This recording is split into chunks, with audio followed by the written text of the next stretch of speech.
presented by Yakult. Yakult पाचन में सुधार और प्रतिरक्षा बढ़ाने में मदद करता है। प्रतिदिन याकुल्ट का सेवन करें। आज के पहले सुर्खी संसद से है। शीतकालीन सत्र का आज पहला दिन था। पहले दिन संसद में क्या होना था, इसका अनुमान हम सबको पहले से ही था। प्रधानमंत्री ने 19 नवंबर को ऐलान किया था कि संसद में कृषि कानूनों को रद्द करने के लिए एक बिल लाया जाएगा। तो सबसे पहले सरकार ने अपना यही काम निपटाया जो वादा किया था। संसद के दोनों सदनों से 3 कृषि कानूनों को रद्द करने वाला बिल पास हो गया है, लेकिन ये काम भी सरकार इतना शांतिपूर्ण तरीके से नहीं कर पा पाई कि खबरें ना बने। विपक्षी पार्टियां सरकार को घेरने की तैयारी के साथ ही आई थी। सुबह सुबह सदन की कार्रवाई शुरू होने से पहले राज्यसभा के नेता प्रतिपक्ष और कांग्रेस सांसद मल्लिकार्जुन खड़गे ने विपक्षी पार्टियों की बैठक बुलाई थी। कांग्रेस के अलावा डीएमके, एनसीपी, सीपीएम जैसी 10 पार्टीज के नेता इस बैठक में शामिल हुए। टीएमसी के नेता लेकिन इस बैठक में नहीं गए। कांग्रेस ने इस बैठक थी, टीएमसी नहीं गई। प्राइम ऑपोजिशन वो खुद को मानते हैं, इस तरह की बातें टिप्पणीकार करते हैं। एनीवेज, वापस खबर पे आते हैं। टीएमसी के नेता डेरेक ओब्रायन ने पहले ही कह दिया था कि हम कांग्रेस के सहयोगी नहीं हैं। दोनों पार्टीज में चल रही तल्खी हम जानते ही हैं। हाल ही में कांग्रेस के कई नेता टीएमसी में शामिल भी हुए हैं और टीएमसी इस कोशिश में भी है कि वो कांग्रेस से बड़ी विपक्षी पार्टी दिखे कम से कम। प्रिंसिपल ऑपोजिशन पार्टी जिसे हम कहते हैं, वही वो खुद को कहना चाहते हैं। इसीलिए टीएमसी ने कांग्रेस को कह दिया है कि हम अलग हैं, अपने में मत मिलाइए। तो विपक्षी दलों की बैठक के बाद संसद की कार्रवाई शुरू होने से पहले कांग्रेस ने संसद परिसर में महात्मा गांधी की मूर्ति के सामने प्रदर्शन भी किया। कार्यकारी अध्यक्षा सोनिया गांधी प्रदर्शन की अगुवाई कर रही थी। पोस्टर पर लिखा था, सरकार कृषि कानून खत्म करे। परंपरा के मुताबिक नया सत्र शुरू होने से पहले प्रधानमंत्री भी मीडिया को बयान देने आए। पीएम ने कहा, सरकार हर सवाल का जवाब देने के लिए तैयार है, लेकिन सत्र शांतिपूर्ण हो। सुनिए।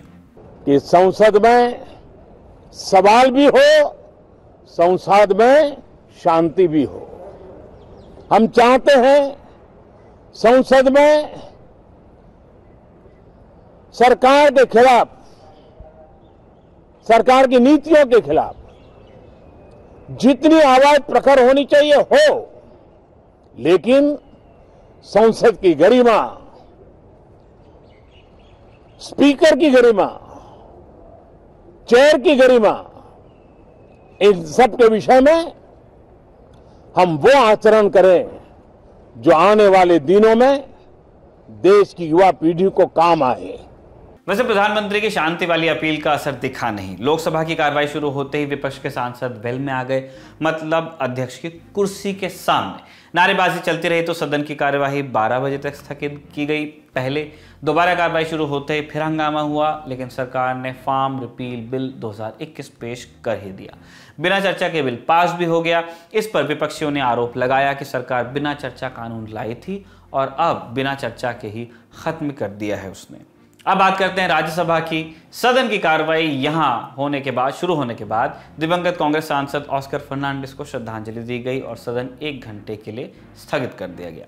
दोबारा कार्रवाई शुरू हुई तो विपक्षी सांसदों ने हंगामा शुरू कर दिया, इसलिए कार्रवाई 2 बजे तक स्थगित कर दी गई।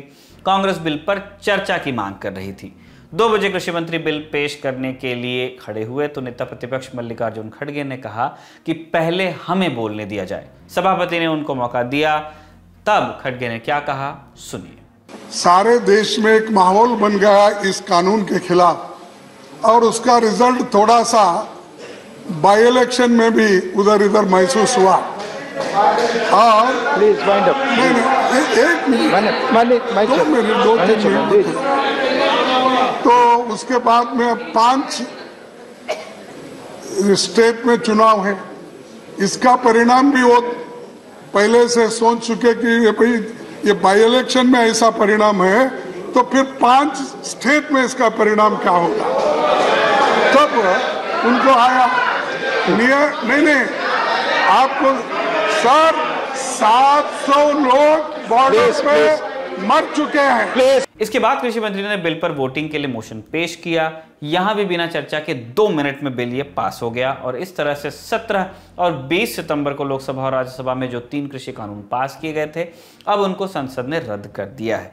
अब इस बिल पर राष्ट्रपति के दस्तखत होते ही 14 महीने पुराने तीनों कृषि कानूनों का वजूद खत्म हो जाएगा। हालांकि कानून खत्म होने के बाद भी सरकार को किसान आंदोलन से राहत मिल जाए, इस पर अभी शंका है। किसान एमएसपी के कानूनी हक पर अड़े हैं। अब खबरें हैं कि किसान संगठन आंदोलन खत्म करने के पक्ष में लामबंद धीरे धीरे हो रहे हैं। कुछ संगठन ऐसे भी हैं जो जारी रखना चाहते हैं प्रोटेस्ट को। यानी मतभेद की खबरें हैं संयुक्त किसान मोर्चा में जितने संगठन हैं उनके बीच। संयुक्त किसान मोर्चा चाहता है कि सरकार उससे बाकी के मुद्दों पर बातचीत शुरू कर ले।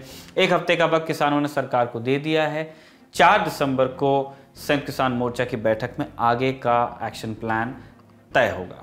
यूपी के किसान नेता राकेश टिकैत आंदोलन जारी रखने के पक्ष में है। सुनिए उन्होंने क्या कहा। कोरोना और काले कानून एक ही टाइम पे आए देश में, तो जैसे देश से कोरोना धीरे धीरे खत्म हो लग रहा है, ऐसे ही काले कानून भी खत्म हो जाएंगे। 26 जनवरी से पहले पहले भारत सरकार इन मामलों का सब समाधान कर देगी। एक बातचीत के दौर शुरू हो जाएंगे। आगे लोगों को ना आना पड़े तो टेबल पे बैठ के सब बातचीत शुरू हो जाएगी। एमएसपी एक बड़ा सवाल देश में है। जो और बिल रखे हुए हैं उन पे भी बात करना चाहेंगे। जो शहीद लोग हुए यहाँ पे उस पर भी बात करेंगे। जो मुकदमे दर्ज हुए उस पर भी। जिस दिन सरकार ये है कि हमको मामला निपटाना है उस दिन निपट जाएगा। अभी पैंच है सरकार में। ये तो है संसद और किसान आंदोलन के अपडेट्स। संसद के प्रश्नोत्तरी वाले हिस्से से भी आज कुछ अहम जानकारियां निकल के आई। प्रश्नोत्तरी हम उस हिस्से को कह रहे हैं जिसमें सांसद सवाल पूछते हैं और मंत्रीगण जवाब देते हैं, और उन्हीं जवाबों के मार्फत सरकार की कार्यप्रणाली के बारे में हमें मालूम चलता है, हमारे माध्यम से आपको पता चलता है। ऐसे एक सवाल के लिखित जवाब में वित्त मंत्रालय ने बैंक से लोन का राइट ऑफ डेटा बताया। अभी राइट ऑफ क्या है? लोन राइट ऑफ करने का मतलब है बैंकों ने अपनी बैलेंस शीट से उस लोन को हटा दिया है। पैसा मिला हो ना मिला हो वो दूसरी कहानी है, लेकिन उन्होंने अपने एक्सेल शीट में से उसे उड़ा दिया है। बैलेंस शीट में से एक्सेल पे जो बनती होगी। डूबे कर्ज के लौटने का 4 साल तक बैंक्स इंतजार करते हैं और फिर राइट ऑफ कर देते हैं ताकि ऐसे लोन बैंक की बैलेंस शीट खराब न करें। हालांकि राइट ऑफ करने के बाद भी बैंक उस लोन को रिकवर करने की कोशिश छोड़ता नहीं है, कभी कभी करता है। तो सरकार से सांसद सुशील कुमार सिंह ने पूछा था कि क्या ये सही बात है कि इस साल के 9 महीनों में 1.5 लाख करोड़ का लोन राइट ऑफ किया गया है। जवाब में सरकार ने कहा है कि इस वित्त वर्ष के शुरुआती 6 महीनों में 46,382 करोड़ रुपए का लोन राइट ऑफ किया गया है। अब इस पर किसान नेता लिख रहे हैं कि कॉर्पोरेट्स के 6 महीने में इतना लोन माफ कर दिया। इतना ही पैसा तो एमएसपी लागू करने के लिए चाहिए। उसके लिए सरकार कहती है कि हमारे पास पैसा नहीं है। लोन वाले डेटा के अलावा वित्त मंत्रालय ने आज एक सवाल के जवाब में क्रिप्टो करेंसी पर भी जानकारी दी। एक तरह से पक्ष ही रखा है अपना। कहा है कि बिटकॉइन को मुद्रा बनाने का फिलहाल कोई इरादा नहीं है। यह भी कहा है कि भारत में कितने लोग क्रिप्टो करेंसी में पैसा लगा रहे हैं इसका डेटा फिलहाल सरकार के पास नहीं है। अगली सुर्खी की तरफ बढ़े उससे पहले एक और अपडेट। आज राज्यसभा के 12 सांसदों को पूरे शीत सत्र के लिए निलंबित भी किया गया। इनमें से 6 सांसद कांग्रेस, टीएमसी के 2, शिवसेना के 2 और एक सीपीएम और सीपीआई से है। मानसून सत्र में अभद्र व्यवहार को लेकर सरकार के प्रस्ताव पर वोटिंग के बाद यह फैसला लिया गया। 12 विपक्षी पार्टियों ने इसकी निंदा करते हुए एक बयान भी जारी किया है। कहा है कि लोकतांत्रिक फैसला ये नहीं है, गैर लोकतांत्रिक है। तो संसद की बात हुई। अब अगली खबर पर चलते हैं, अगली सुर्खी पर। दूसरी सुर्खी में बात की जाएगी कोरोना से उपजे नए खतरे की। ओमिक्रॉन वेरिएंट, इस पर दुनिया चौकन्नी हो गई है। आज वर्ल्ड हेल्थ ऑर्गेनाइजेशन यानी WHO ने भी दुनिया को चेता दिया है। कहा है कि तैयार रहिए, ओमिक्रॉन के पूरी दुनिया में फैलने की आशंका है और कई जगहों पर नतीजे भयानक हो सकते हैं। WHO ने कहा है कि ओमिक्रॉन से अभी किसी की मौत होने की जानकारी फिलहाल नहीं है। हालांकि वैक्सीन लगवाने वाले या पहले कोरोना हो चुके जिनको संक्रमण हो चुका है ओमिक्रॉन से बच पाते हैं या नहीं, इस पर अभी रिसर्च की ज़रूरत है। यानी रिसर्च होगी तब मालूम चलेगा कि वो पैरिटी हो रही है, बैठ रही है, नहीं बैठ रही है, इम्यूनिटी है या नहीं है। ओमिक्रॉन के बढ़ते खतरे के बीच WHO ने सभी देशों को टीकाकरण की रफ्तार बढ़ाने की भी नसीहत दी है। WHO में भारतीय मूल की वैज्ञानिक सौम्या विश्वनाथन ने भी एक अखबार से बातचीत में कहा है कि कोई भी वेरिएंट वैक्सीन को पूरी तरह से निष्प्रभावी नहीं कर सकता है। इसलिए उम्मीद ये जताई जा रही है कि वैक्सीन लगा चुके लोगों में शायद ओमिक्रॉन को लेकर थोड़ी बहुत इम्यूनिटी तो रहे ही। कुल मिलाकर स्वामीनाथन ये कहना चाह रही हैं कि वैक्सीनेशन प्रोग्राम में बढ़ चढ़कर हिस्सा लीजिए। अगर आपकी बारी आ गई है या आपने स्लॉट बुक करा लिया है तो आप वैक्सीन ज़रूर लीजिए। 1 डोज आपने ले ली है, आपकी 2nd पेंडिंग है तो 2nd डोज ले लीजिए। दोनों नहीं लिए हैं तो जल्द से जल्द पहला लीजिए ताकि आप वो गैप पूरा करने के बाद दूसरा भी ले सकें। ये वेरिएंट दक्षिण अफ्रीकी देशों से शुरू हुआ था और अब करीब 1 दर्जन देशों में इसके मरीज मिल चुके हैं। खतरे को देखते हुए इजराइल, जापान जैसे देशों ने तो बाहरी लोगों के लिए अपने दरवाजे अभी से बंद कर दिए हैं।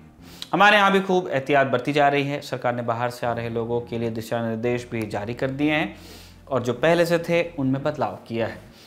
जिन देशों में ओमिक्रॉन के केस आ चुके हैं वहां से भारत आने वालों को RT-PCR टेस्ट के लिए सैंपल देना होगा और टेस्ट नेगेटिव भी आएगा तब भी 7 दिन तक घर में क्वारंटीन करना पड़ेगा। 8वें दिन फिर से उनका सैंपल लिया जाएगा और उसके रिजल्ट के ऊपर डिसाइड किया जाएगा कि आपका मूवमेंट कितना रहेगा। इस बीच दक्षिण अफ्रीका से लौटा एक आदमी कोरोना पॉजिटिव मिला है। 32 साल का ये शख्स मुंबई के डोंबिवली का रहने वाला है। हालांकि अभी ये साफ नहीं हुआ है कि ये मरीज ओमिक्रॉन वेरिएंट से ही संक्रमित है या किसी और वेरिएंट से। बेंगलुरु में भी दक्षिण अफ्रीका से आए 2 विदेशी नागरिक कोरोना पॉजिटिव मिले हैं। हालांकि कर्नाटक के स्वास्थ्य मंत्री के सुधाकर ने बताया है कि वो ओमिक्रॉन से नहीं डेल्टा वेरिएंट से संक्रमित है।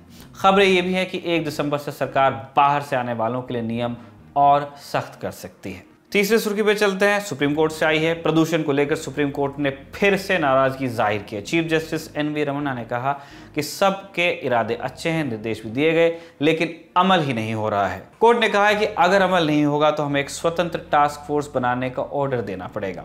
कोर्ट ने दिल्ली, पंजाब, उत्तर प्रदेश और हरियाणा की सरकारों से जवाब मांगा है। पूछा है कि commission for air quality management के कितने निर्देशों पर इन सरकारों ने अमल किया।